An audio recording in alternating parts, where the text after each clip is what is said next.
2 years ago, my daughter kicked me out of the house with $10.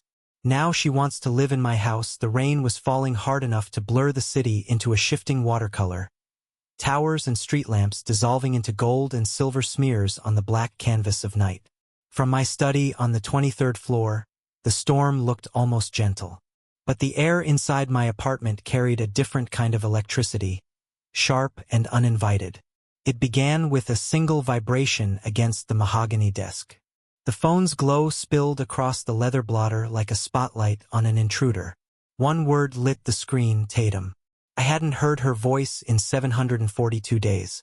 Not since the afternoon she handed me a $10 bill like a parking ticket and told me to make it work. Not since the door closed behind me with the kind of finality that felt like a verdict.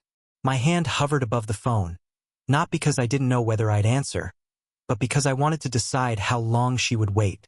Power was in seconds now, and I had more than I'd ever had before. The storm outside thudded against the glass in sync with the ringing. I imagined her on the other end, pacing in a kitchen she hadn't earned, glancing at a clock with the nervous energy of someone about to perform a role they'd rehearsed too many times. I answered on the last possible beat. Hello.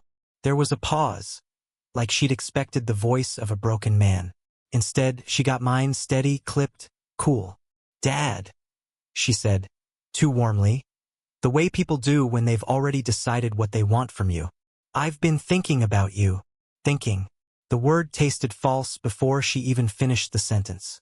I looked past my reflection in the rain-streaked glass at the faint glow of Lake Washington in the distance. My espresso machine hissed from the kitchen, timing it hadn't had 2 years ago when my mornings started with burnt coffee in paper cups. You know, she continued, we should all have dinner this weekend at Mom's. The invitation landed like a stone on ice. She never called without reason, and dinner was never about food.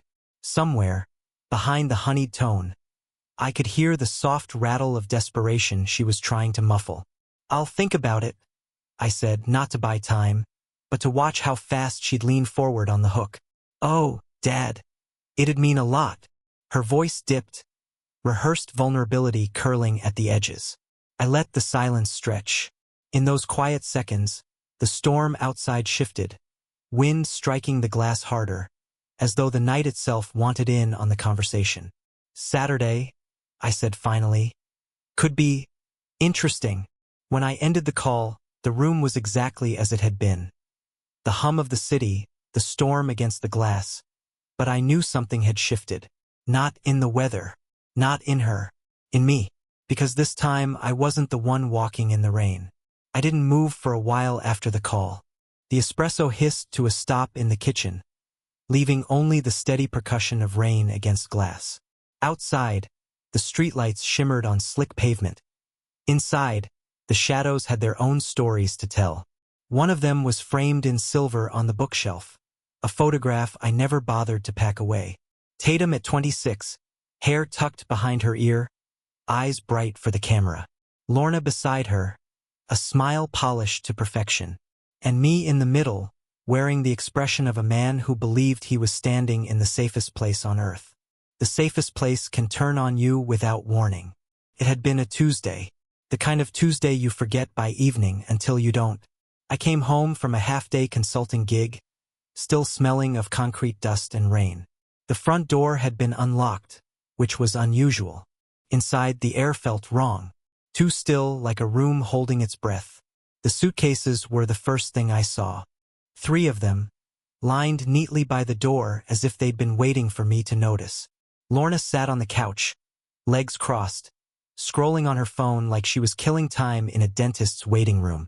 Next to her was a man I'd never seen before, salt and pepper hair, expensive watch, the kind of smirk that didn't belong in another man's living room.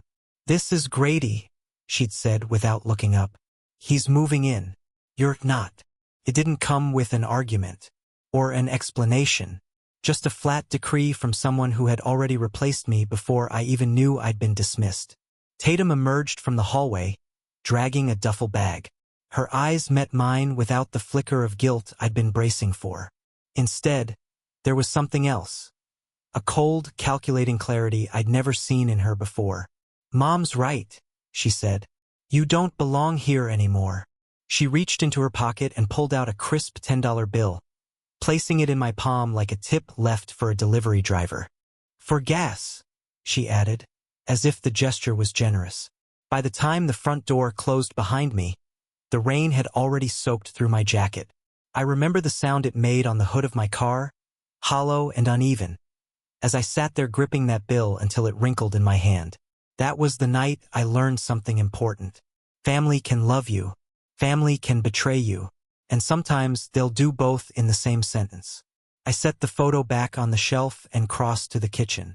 The espresso had cooled, but I drank it anyway. The bitterness fit the moment. Dinner on Saturday wasn't going to be about food. It was going to be about ghosts, and I intended to lay them to rest. By Friday morning, the city had dried, but the storm hadn't left me. It had simply moved inside, into the spaces between thought and action. I'd spent the last 2 days moving between business meetings and a kind of silent observation, watching for patterns in her sudden reappearance. Patterns always tell the truth, even when people don't. 2 missed calls from Lorna. One from a number I didn't recognize but traced back to a strip mall boutique registered under Tatum's name. An anonymous text that read, "Need to talk ASAP." They were circling, and I wanted to know why. I sat at my desk overlooking the waterfront, coffee in hand, and stared at the phone. A simple truth had been gnawing at me since her first call. I didn't need them anymore. The harder truth, the one I didn't like admitting, was that part of me still wanted to know if they needed me for more than the weight in my bank account. There was only one way to find out. I dialed her number. She answered on the second ring, voice brighter than the morning sun on the glass. "Dad, I was hoping you'd, Tatum." I cut in gently, lowering my voice just enough to let the words tremble. "I have some bad news." A pause. "What happened?" "I made a few bad investments," I said, spinning the lie as easily as I once poured concrete. "Market dipped harder than expected. Real estate contracts fell through. I'm not in a good place financially." The silence on her end was different this time. Not the warmth of concern, but the cool quiet of calculation. "How bad?" "I might have to sell the apartment, maybe move somewhere smaller. I've got meetings with a bankruptcy attorney next week." I let a breath hitch, a deliberate crack in the facade. She didn't fill the silence with comfort or "we'll get through this." She measured it. "Oh," she said finally, voice flattening. "Well, I guess Saturday dinner won't make much sense then." "No?" I asked. "I mean, if things are complicated, maybe we should wait until you've sorted everything out." Her words were surgical. No wasted syllables. No attempt to mask what was really being said. "If you can't be useful, you can't be here." "I understand," I said, and ended the call. For a moment, I sat there staring at the dark reflection in the window.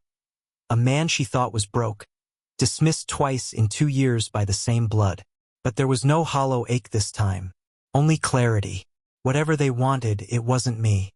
It was access. I leaned back in my chair, the leather creaking under the shift of weight. The storm inside me stilled. I knew what I needed to do now, and when I was finished, they'd never mistake me for a desperate man again. I didn't go looking for revenge that night. I went looking for answers. The thing about betrayal is it ages like fruit. What rots first is what you thought was solid. And the only way to know how deep the decay runs is to cut it open. So I called an old acquaintance, Marcus Lee, a former fraud investigator I'd met years ago when I was still chasing commercial contracts. The kind of man who didn't ask why until after he already had the what. We met in a quiet back booth of a waterfront cafe, the kind where the hum of espresso machines could swallow entire conversations. 2 names, I told him. Tatum Voss, Lorna Voss. I want everything you can find, public records, financials, business filings, social media. The works. He arched a brow. "That your daughter and ex-wife?" "Yes."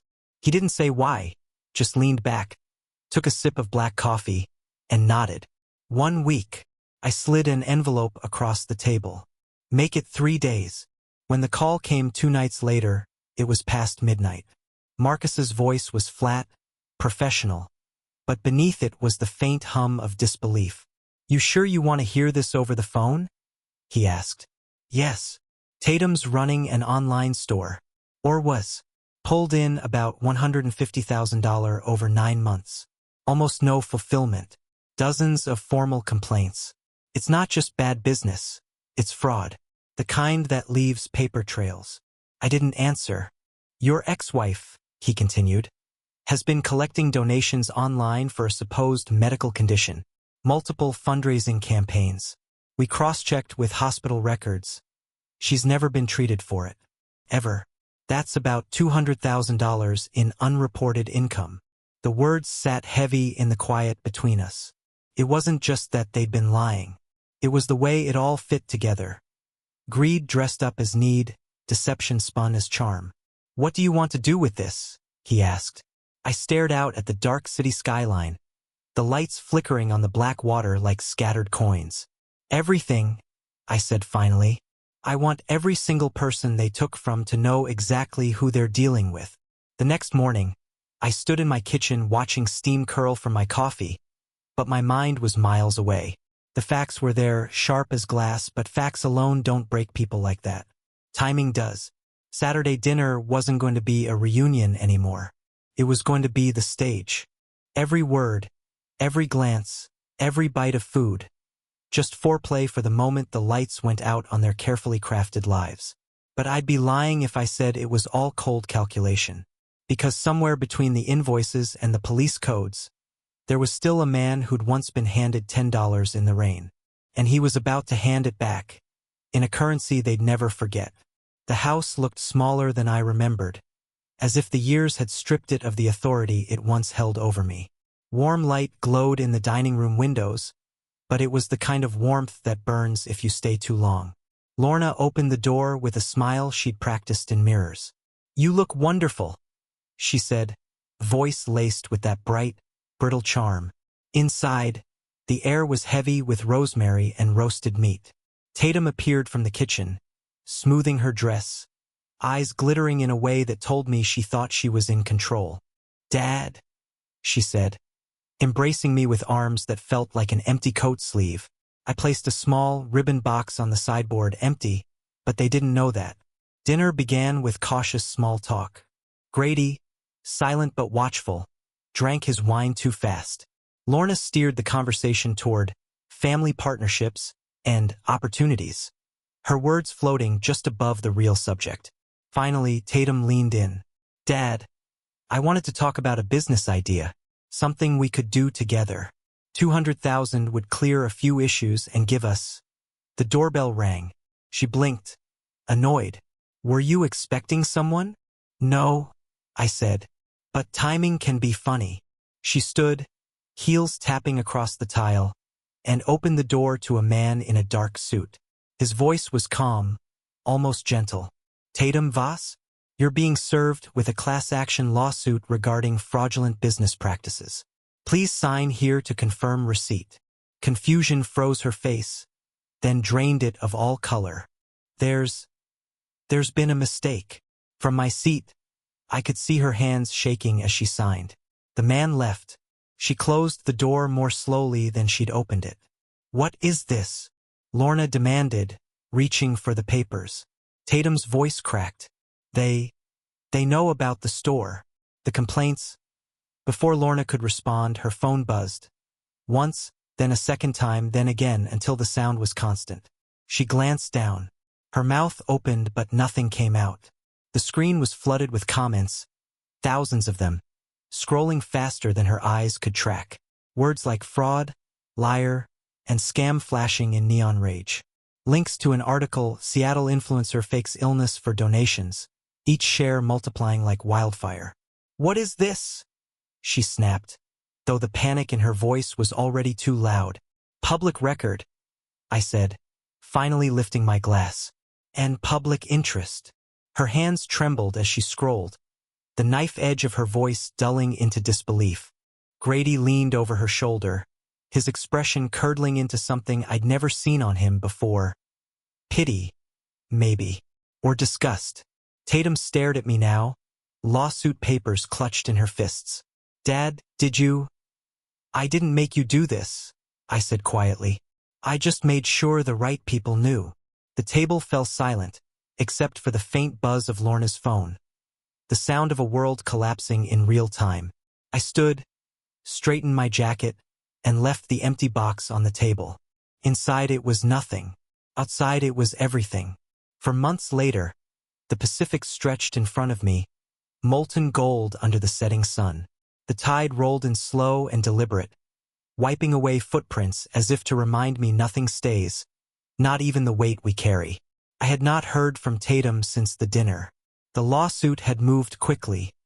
23 of her former customers testified.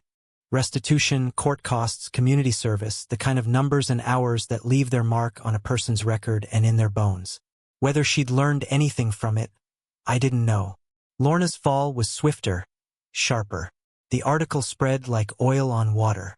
Sponsors vanished overnight. The IRS found more than even Marcus had predicted.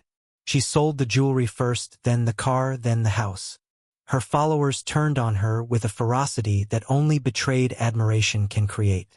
Grady filed for divorce a month later. Justice hadn't been loud. It had been thorough. I stood ankle-deep in the surf, feeling the pull of the water around my feet. My phone buzzed in my pocket. A real estate alert. Another property in Seattle up for auction. I ignored it. Not everything required immediate pursuit anymore. Rebecca, the attorney I'd met in Yellowstone, joined me on the sand. She didn't ask about the past. She didn't need to. People who understand storms don't ask for the forecast. "You look lighter," she said. "I am," I replied, watching a wave dissolve into foam. Not because they lost, but because I stopped needing them to lose for me to live. For years after they pushed me out, I carried that $10 bill in my wallet. Not as a keepsake, but as proof of what I'd been reduced to, proof of the day I was told I was worth less than the gas it would take to leave. Today, it wasn't in my wallet anymore. I'd buried it in the sand just beyond the tide line an hour earlier, letting the ocean decide what to do with it. Maybe it would be taken out to sea. Maybe someone would find it and think they'd stumbled on luck. Either way, it was no longer mine to carry. The sky shifted to deeper shades, violet, then indigo. In the fading light, I thought of all the ways I'd measured value in my life. By their approval, by my net worth, by the square footage of the space I occupied. And how none of it mattered without the one currency they never understood. Character. Rebecca's hand brushed mine, steady and warm. The water crept higher around our ankles, cool and insistent. 2 years ago, they'd closed a door behind me. Tonight, the horizon lay wide open. I stepped forward into the surf, feeling the sand shift beneath me. Somewhere behind us, the tide was already erasing the last trace of where we'd stood. And for the first time, the absence felt like freedom. Revenge, too.